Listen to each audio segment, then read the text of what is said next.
Om Swastiastu. Perkenalkan, saya Dewi Pratika Maeswari dengan absen 72 dari kelompok 2 akan mempresentasikan esai yang telah saya buat dengan tema Nutritional Disease dengan judul penyuluhan materi serta tindakan pencegahan bayi makrosomia akibat riwayat diabetes mellitus gestasional atau DMG yang dialami ibu hamil pada masa pandemi COVID-19. DMG merupakan bagian dari penyakit diabetes yang dimana ada 3 tipe, yaitu tipe 1, tipe 2, dan juga gestasional. DMG merupakan penyakit intoleransi glukosa pada masa kehamilan ibu yang biasanya dialami oleh ibu hamil itu sendiri. Yang dimana ibu hamil mengalami perubahan metabolisme tubuh seperti sistem endokrin akibat nutrisi yang dibutuhkan oleh janin dan juga persiapan menyusui. Dan saat hamil, pasien akan memproduksi hormon yang meningkatkan resistensi insulin yang dimana dia akan melakukan menghambat insulin yang dimana harusnya merubah glukosa atau mengkatabolisme glukosa menjadi glukogen itu terhambat sehingga glukosanya akan menumpuk dalam darah ibu itu sendiri.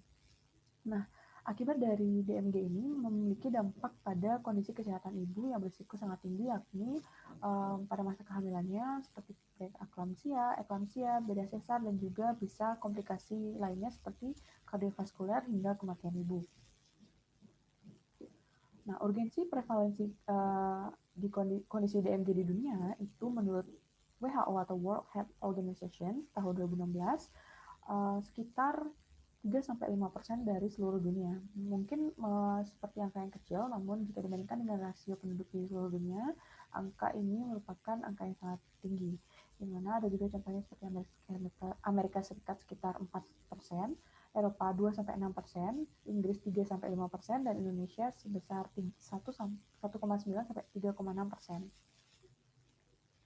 Ada juga faktor penyebab dari DMG itu. Yang pertama ada tidak memperhatikan pola makan dan nutrisi dari ibu itu sendiri. Akibatnya akan menyebabkan tingginya kadar glukosa dalam darah. Dan di sini itu juga ada penyebabnya ada penundaan pemeriksaan kehamilan, khususnya pada masa pandemi COVID-19 ini, ibu hamil akan mengurungkan dirinya untuk melakukan pemeriksaan antenatal care karena takut untuk tertular dalam virus ini sendiri. Ada juga kurangnya kesadaran terhadap nutrisi bayi, ibu tidak memperhatikan kondisi nutrisi bayi dan juga tidak memperhatikan pola makan nutrisinya itu ibu sendiri akan menyebabkan tingginya glukosa dalam darah, yang dimana juga menyebabkan kondisi glikemik yang buruk, dimana jika glukosa dalam darah terus menumpuk itu akan menyebabkan kondisi hiperglikemik yang dimana itu disebabkan karena hormon insulin yang tadi akibat placenta itu dia tidak mampu mengkatabolisme glukosa menjadi glikogen. Ada juga akibatnya pada janin jika ibu mengalami DMG, yang dimana gambar pertama yaitu ada makrosomia. Makrosomia merupakan bayi besar atau giant baby, yang dimana kondisi bayi yang baru lahir itu memiliki berat badan sekitar 4.000 gram sampai 4.000 lebih dibandingkan dengan bayi yang normal. Bayi yang normal sekitar 2-6 sampai 3,4 kg. Nah, jadi ukuran bayinya itu agak lebih besar, bukan agak lebih besar dibanding dengan bayi normal. Ada juga DM tipe 2 yang dimana DM yang kita ketahui merupakan kondisi penyakit turunan yang mungkin bisa dibawa dari ibu dan menurun ke anak. Dan yang ketiga ada obesitas, di mana obesitas ini akibat tadi hiperglikemik. Hiperglikemik ini akan menyebabkan tidak adanya katabolisme dari glukosa, sehingga glukosa ini akan terus menumpuk baik itu di pembuluh darah dan juga lemak, sehingga akan meningkatkan berat badan dari anak itu sendiri jika sudah mengalami masa pertumbuhan. Dan yang terakhir itu keempat ada cacat kongenital akibat dari DMG itu sendiri karena tidak mampunya dalam mengontrol kondisi glukosa dalam darah. Dengan urgensi dan juga latar belakang yang saya paparkan tadi, saya sarankan ibu hamil maupun dari masyarakat umum untuk melakukan aksi bergizi tumpang gizi, yang dimana khususnya jika pada kondisi diabetes mellitus itu memperhatikan tumpang yang paling atas, yang dimana yaitu batasi gula, garam, dan juga minyak. Di mana Kemenkes menyarankan atau menganjurkan untuk mengonsumsi 4 sendok makan gula dalam sehari, 1 sendok teh garam dalam sehari, dan juga 5 sendok makan minyak dalam sehari. Dan juga didampingi dengan 2-4 porsi protein, baik itu dari ikan, susu, kedelai, kacang-kacangan, dan juga 3-4 porsi sayur-sayuran, 2-3 porsi buah-buahan, 3-4 porsi karbohidrat yang mana baik dari jagung, umbi-umbian, gandum, beras, dan lain-lainnya.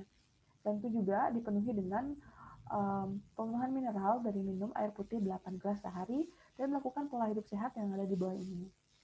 Kondisi tupenggisi ini merupakan penyempurnaan dari 4 sehat 5 sempurna yang pernah dianjurkan juga oleh Kemenkes.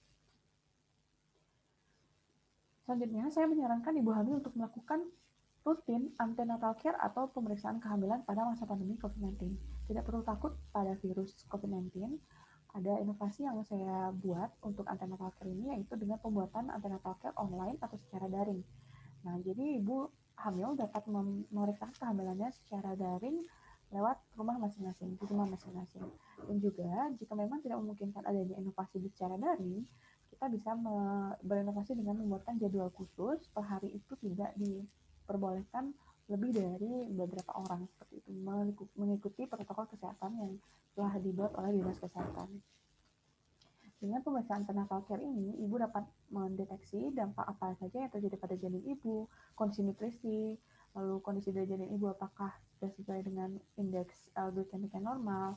Jadi ibu akan lebih meningkatkan kesadarannya terhadap kondisi nutrisi pada bayinya.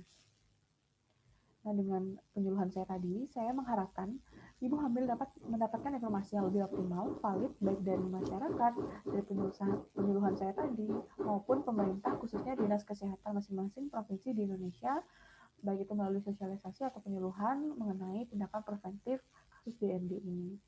Nah, saya juga menyarankan untuk menyediakan penyuluhan materi gratis secara daring dengan menerapkan aksi bergizi tadi, yaitu tupeng gizi dan juga melakukan secara rutin pemeriksaan kehamilan atau antenatal care di masa pandemi COVID-19. Mungkin sekian yang bisa saya sampaikan mengenai presentasi esai yang saya buat. Ini dasar pustaka yang saya gunakan, saya lampirkan, dan saya tutup dengan Paramasanti dan juga terima kasih. Om Santi Santi Santi Om.